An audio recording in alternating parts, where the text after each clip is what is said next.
Hello guys, in the Quick Movies channel for movie summaries, do not forget to subscribe for more. The alpha werewolf has to face his revived from death girlfriend to save his pack. Can he save both his girlfriend and his pack, or does he need to choose one? Let us find out in the 2023 film Teen Wolf, the movie. One rainy night in the country of Japan, a mysterious hooded man visits a restaurant run by a couple named Liam and Hikari, looking for a jar that has a Triskelion symbol engraved on it. The jar was made from the wood of a sacred tree that used to capture a dark kitsune, which is a trickster spirit called the Nagatsune. At this time, Hikari takes the wooden jar outside, while Liam, who turns out to be a werewolf, and the armed customers fight the mystery man. Not long after, the man finds Hikari outside and shoots her, causing her to drop the wooden jar. Liam then shows up and jumps on the man, but gets greeted with a bullet instead. Defeated, Liam and Hikari try to convince the man not to free the Nagatsune, but he does not listen to their plea. As he holds the jar, the Nagatsune inside orders him to open it. However, before doing so, the man makes a deal with the evil spirit, saying that they will both benefit from what he wants. The mystery man wants retribution against a man named Scott, an alpha werewolf who happens to be one of the people who trapped the Nagatsune in the wooden jar made from a magical tree called Nematon. With their deal finally sealed, the mystery man opens the jar and a firefly flies out of it. Meanwhile, Scott is now running an animal shelter beside Dr. Deaton's veterinary clinic in Los Angeles. One night, Chris, the father of Scott's late girlfriend Allison, visits him. Chris talks about how his daughter always shows up in his dreams, and lately she starts whispering a word to him, and to his surprise, Scott utters the word Bardo, which happens to be the same word that Allison whispered to him. Scott says he was on the phone with a client a few days ago, but instead of writing the client's number, he ends up writing the word Bardo unconsciously. Bardo is a term that describes a state between life and death, and that is why Chris believes that Allison is still not crossing into the afterlife. Hearing this, Deaton, Scott's mentor on all things supernatural, states that Bardo is just a concept and they can't be sure if Allison is stuck between life and death. Yet, Chris is insisting that he wants to help her daughter through a ritual. He thinks they all need to go back to Beacon Hills so they can have certain information about this ritual. Also, it needs to be done during the incoming full moon or they will never get another chance to try it again. Deaton expresses his doubts about it, but he leaves the decision to Scott, who at first is also uncertain. But when Chris shows him the sword that killed Allison, he decides to do it and calls a friend for help. The next day, Lydia, Allison's best friend, and a banshee, seems to get some kind of vision and starts scribbling things on a bunch of paper. After that, she receives a message from Scott. Meanwhile, in Beacon Hills, a teen named Eli steals a Jeep from his father's auto repair shop. Unfortunately for him, he's spotted by a local police deputy named Parrish when he drives the Jeep past the officer's car. Parrish then informs Police Deputy Mason, who's currently at the crime scene of the forest fire, about it. As it turns out, this is not the first time that Eli stole that certain Jeep. Mason passes this information on to Sheriff Stilinski, who then notifies Derek, Eli's father. At this time, Derek shows up and tells Stilinski that it was a chemical accelerant that started the fire. Parrish then calls Mason again, interrupting their conversation. Seeing that the deputy doesn't answer the phone in front of him, Derek thinks that it must have something to do with Eli, which Stilinski confirms. At home, the father and son argue about Eli constantly stealing the Jeep until their argument comes to the topic of Eli not being able to show any sign of being a werewolf. Eli thinks that he's not like his father, but Derek points out that being a werewolf runs in their family. All the while, Parrish brings the Jeep back to Derek's auto repair shop. There, he meets with another werewolf named Malia and spends a sexy time with her. On the other side of Beacon Hills, Scott and Lydia meet in the place where Allison died. After briefly talking about Allison, Lydia tells Scott that they need a handful of soil from the ground where Allison died. After getting enough soil, the two of them meet with Chris, who asks what's the next step that they need to do. This is when Lydia pulls out scribblings from her bag and Jackson, another friend of hers and Allison's, shows up. As it turns out, Lydia has called him for help, which he gladly accepts. Jackson lays down the scribbling on the floor, forming an image of the Nematon tree with the word Bardo in the middle. At this time, Deaton confronts Chris, asking him if he's been in Japan recently, showing him a silver bullet. Chris says he has never been to Japan in years, but Deaton continues to ask him with different riddles this time. It's then revealed that Chris has been possessed by Nagatsune. Acting quickly, Deaton throws a special dust on Chris, forcing the evil spirit to leave his body. While this is happening, Scott and Lydia head to the forest where the Nematon is located. There, they see Malia waiting for them. After a short while, they come across Eli, who turns out to be following them. When they ask why he's following them, Eli says he knows where to find the Nematon. According to him, he's been sleepwalking for the past months and always ended up in the sacred tree. Due to that, he guides the three of them to where the Nematon is located. It's already night when they reach the tree, and the three tell Eli that they can take it from there. Eli then goes to Beacon Hills High School and prepares to head out to the field as part of the lacrosse team. And to his shock, Derek and Stilinski are there to watch his game. However, Eli tells his father that he's been on the bench ever since he joined. Hearing this, Derek decides to talk to his son's coach to bargain and let Eli play, leaving him with Stilinski. The sheriff talks to Eli, saying that he is just there to warn him that if Eli steals the Jeep one more time, he will send him to jail. Back to the forest, the three decide to proceed without Chris, knowing that it's the only chance. They have to help Allison. But after doing the ritual, the tree just absorbs the soil and the weapon that was used to kill Allison, and it's done. Thinking that this is it, the three decide to head out, until the tree glows and Scott feels that something is happening. And to his surprise, the tree really brings Allison back to life. Acting quickly, they take her to the hospital, where Scott's mother, Melissa, is working. At first, Melissa is surprised to see his son carrying his supposed-to-be dead girlfriend. After checking on her, Melissa tells them that Allison seems normal. However, as Scott goes inside her room, he sees nothing but an empty bed. As it turns out, Allison wakes up with only fragments of her memory. She then changes clothes and tries to escape the hospital when she comes across Malia, whom she easily takes down. Scott sees this and quickly follows her after ensuring that Malia is fine. When Scott catches up to her, she grabs medical scissors and slashes his face using it. Upon seeing that his wounds heal fast, Allison realizes that the man in front of him is not a normal human being. Throwing the scissors at him, Allison continues her escape until she sees her father, Melissa, and Deaton. Confused, she just runs away from everyone. Concurrently, the Nagatsune reaches the Nematon, and it manages to use the tree's power to obtain a physical form. At the police station, Stilinski, Parrish, Mason, and another deputy leave for another forest fire scene, leaving only one officer behind. Shortly after, the lone officer hears a noise coming from the cells. Checking on it, he sees the Nagatsune, who reveals to him that he's a kitsune. Just then, Nagatsune kills the deputy and takes the fox spirit inside him, planning to use it to summon the Onis. Sometime later, Allison gears up when she hears the Nagatsune calling her. Seeing him, Allison points a crossbow at him asking who he is. The Nagatsune just shapeshifts into Allison's mother, further playing with her emotions and messing up her mind. He eventually convinces her to hunt Derek and Scott, saying that the two werewolves destroyed her family. And with that, the Nagatsune's game begins. Allison then goes to the school and attacks Derek and Eli. Unfortunately for them, Eli gets injured during the game and doesn't know how to heal yet, so he has a hard time escaping. Because of this, Derek faces off against Allison to buy some time for his son. But when he finally realizes who he's fighting off, he changes his mind and decides to run away instead. However, Allison hits his neck with an arrow covered in wolfsbane. She is about to finish him when Liam, Hikari, Scott, and Malia arrive to protect Derek. Seeing Scott, Derek asks him to go and protect Eli, telling him that he should be in the auto repair shop by now. Scott then orders Liam and Hikari to get Stilinski, while he and Malia will bring Derek to Melissa. At home, Melissa attends to Derek, but the loss of blood and wolfsbane is not allowing him to heal as quickly as he normally would. At this moment, Peter, Derek's uncle, shows up and burns the wound using a blowtorch, allowing Derek to heal faster. As they talk about what to do with Allison, they all agree that Allison might just be one of Nagatsune's illusions, so Scott orders Malia to get Lydia while he goes to the auto repair shop to pick up Eli.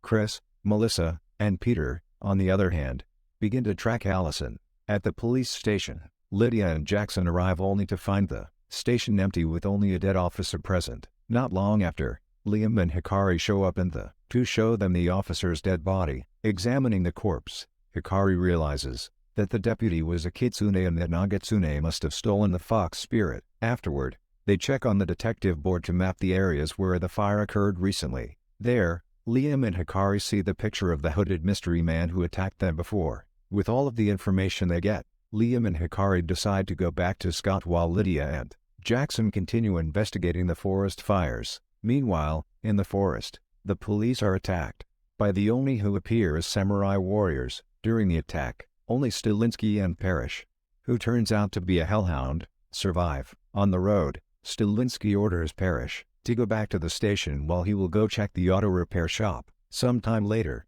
Scott arrives at the auto repair just in time to stop Allison from killing Eli. He blocks her arrow and helps Eli to get away from her, but with his injured foot slowing them down, they cannot get far from her. Left with no other choice, Scott growls at Eli, forcing some of his wolf abilities to manifest, such as healing. Just then, he feels his wound is not healing, realizing that Allison's arrows have wolf's bane. Then, he orders Eli to run as fast as he can while he tries to talk to Allison, who is still not stopping and trying to kill him. So he finally gives in and pulls her close, causing her to stab him with a wolf's bane-coated kunai. This surprises Allison, and a hint of regret appears on her face. She then takes Scott somewhere hidden and he's almost unconscious. At this time, Nagatsune, in the form of her mother, shows up and urges her to kill Scott right then and there. But something is telling Allison not to. She seems to be confused about who she truly is. A little later, Scott wakes up and convinces Allison to listen to him. Then, he throws her his wallet, showing her a picture of them together when she was still alive. Upon continuing to explain, Allison starts to remember her past little by little, finally getting an understanding of who she is. She uses the flare to burn the wolfsbane poison out of Scott's wound. He screams in pain until the scream turns into a growl. Meanwhile, by good fortune, Eli comes across Stilinski as soon as he gets into the road. The two of them immediately get to Derek, but they cannot still rest easy as some Oni show up. The same attack happens to Liam and Hikari as well, and after these two separate fights, Derek, Eli, Deaton, Stilinski, Liam, and Hikari are all defeated by the Oni. Malia only survives as she removes the cover of the basement, allowing the sun to shine on the Oni. After that, she immediately goes to the station, just in time for Parrish to arrive, and they inform Lydia and Jackson about what happened concerning the Oni. Later in the forest, Lydia, Jackson, Malia, and Parrish look around to find something that might make sense as to why the mysterious hooded man was burning the forest. Malia decides to gather some weapons that have silver to fight off the Oni, and takes Parrish with her. Jackson then sees that most of the trees burned are Rowan trees. Hearing this, Lydia realizes that the mystery man is burning the woods to collect some mountain ash, a barrier, and also a gateway to a parallel dimension in their world. But the person who knows how to make the formula that starts the fire was supposed to be dead a long time ago. At the same time, in another dimension, Eli is woken up by Derek. Looking around, he sees that everyone is there, tied up. It is then revealed that when they perished earlier, they are transported to another dimension, where the Oni can kill them for real. At this moment, they hear people cheering and screaming in excitement. This is when they realize that they are in a stadium where the finals for the lacrosse game are happening, just in a parallel dimension to it. Afterward, Nagatsune shows up and approaches Eli. At the moment, Scott's growl reaches the parallel dimension, causing Eli and the other werewolf to hear him. Hearing this, the Nagatsune throws Eli back into the real world in the middle of the lacrosse game. Then, Scott and Allison, who happens to be just in the stadium, head out with Allison looking for her father while Scott approaches Eli, asking what happened. Eli explains the parallel dimension thing to Scott, who seems to understand it immediately. They try to get out of the stadium, but the mountain ash prevents them from leaving. With the night coming soon, all of the people in the stadium are going to die if the Oni comes out. Left with no other choice, Scott and Eli play lacrosse so they can end it as soon as possible. Luckily for them, they manage to win a game, but they know that the real game is just starting. Just outside the stadium, Lydia and Jackson arrive and see that the place is surrounded by mountain ash already. According to Lydia, Parrish is the only one who can break the barrier since he's a hellhound. At this moment, the mystery man who took the wooden bottle in the first place finally shows up and reveals himself to be Adrian, their chemistry teacher who bears a grudge against Scott and his pack, thinking that they left him as bait to die in the hands of a druid. He then shoots Jackson, incapacitating him while he makes Lydia watch what is happening in the parallel dimension. On the other side, Stilinski asks why Derek didn't transform into werewolf when Nagetsun hurts Eli. At this point, Derek reveals that when he transformed once in front of Eli to save him from coyotes, his son got too afraid of him. He's also thinking that the trauma he caused Eli is the reason why I cannot manifest any wolf ability right now. Meanwhile, Allison is finally found by Chris, Peter, and Melissa. Peter quickly restrains her, planning to kill Allison right then and there. However, Chris throws a kunai at him which he easily catches, but what he doesn't know is that it's covered in wolf's bane, making him weak. Allison and Chris finally reunite, hugging each other, yet, their reunion is cut short when black smoke appears out of nowhere. Knowing what it is, Allison steps in, and ends up being transported to the parallel dimension, just in time for Scott and Eli to show up there as well. Together, Scott and Allison fight the Oni while Eli gets to his father to free him, but the Oni just keep on respawning, tiring Scott and Allison. As Lydia and Jackson watch their friends struggle, Jackson reveals to Lydia that the barrier will not work on the Banshee's voice, meaning they will hear her. Because of this, Lydia calls on Allison using her Banshee ability, saving both Allison and Scott. And as she hears Lydia's voice again, Allison completely remembers who she is. However, just as they think everything is going to be fine, Nagetsun appears and holds Eli hostage. Seeing this, Scott tells him to take his life and freeze the other instead. Nagetsun agrees and tells he will free everyone if Allison will kill Scott right in front of him. Left with no other choice, Scott tells her to do it, and Allison complies against her will. Nagetsun thinks he already won, but to his surprise, the arrows in Scott's chest start to burn, revealing that Hikari transfers the fox spirit to him earlier. Then, Allison shoots Nagetsun in the head, pissing him off. At this time, more Oni shows up, but Parrish arrives with the others as well, killing the Oni with their silver weapons. Jackson also musters up all his strength and stabs Adrian while Lydia steals the gun, pointing it at him. While all of this is happening, Nagetsun escapes, allowing Eli to free Derek, and with their combined strength, Eli finally wolfs out, allowing him and Derek to free the others to join the fight against the Oni. When all of the Oni are defeated, Nagetsun shows up and reveals that when Scott bit him back then, he got the power of a werewolf. He then tears the bandage on his face, showing everyone his true appearance. Seeing this, Scott, Derek, and Eli decide to face him, but they are suddenly transported to separate rooms where Nagetsun has the upper hand. Thinking of a way to beat the enemy in his own world, the three werewolf growls to find each other, allowing them to stop Nagetsun all at once. Then, they beat him until they get out of his illusion, allowing Parrish to join the fight. Parrish plans to burn Nagetsun to death, so he tells the werewolves to leave because they might get burned as well. However, Nagetsun is physically strong, so Parrish will not be able to hold him back on his own. Looking at his son, Derek entrusts Eli to Scott, saying that he's part of his pack now, then pushes Scott away. As Derek holds Nagetsun down, Parrish burns him to death along with Derek, who sacrifices himself for everyone. After the death of Nagetsun, everyone is transported to the real world. Approaching Eli, Scott hugs him, comforting him for losing his father. A few days later, they hold a funeral for Derek and pay respect to him. There, Stilinski finally gives the Jeep to Eli, which turns out to be his son's, Styles' Jeep. He also tells Eli how great of a man his father is. Then, in compliance with his promise to Derek, Scott takes in Eli, and they are living now in Los Angeles together with Allison and Ethan. Although she's struggling with her resurrection, she's happy that she gets another chance with Scott. Meanwhile, back in Beacon Hills, Parrish makes sure that Adrian will be admitted to Icon House where he will never be able to escape. The movie ends with Eli finally accepting who he truly is, a werewolf that came from the Hale family. Teen Wolf. The movie is the continuation and kind of wrapping up of the Teen Wolf series that ended back in 2017. They also give Derek Hale a proper send-off through this film that may or may not be liked by the fans of the series. But, as a movie, even though it's close to a 2.5-hour runtime, it's still enjoyable to watch. Also, the film is kind to those who are unfamiliar with the series by providing sufficient lores and backstories.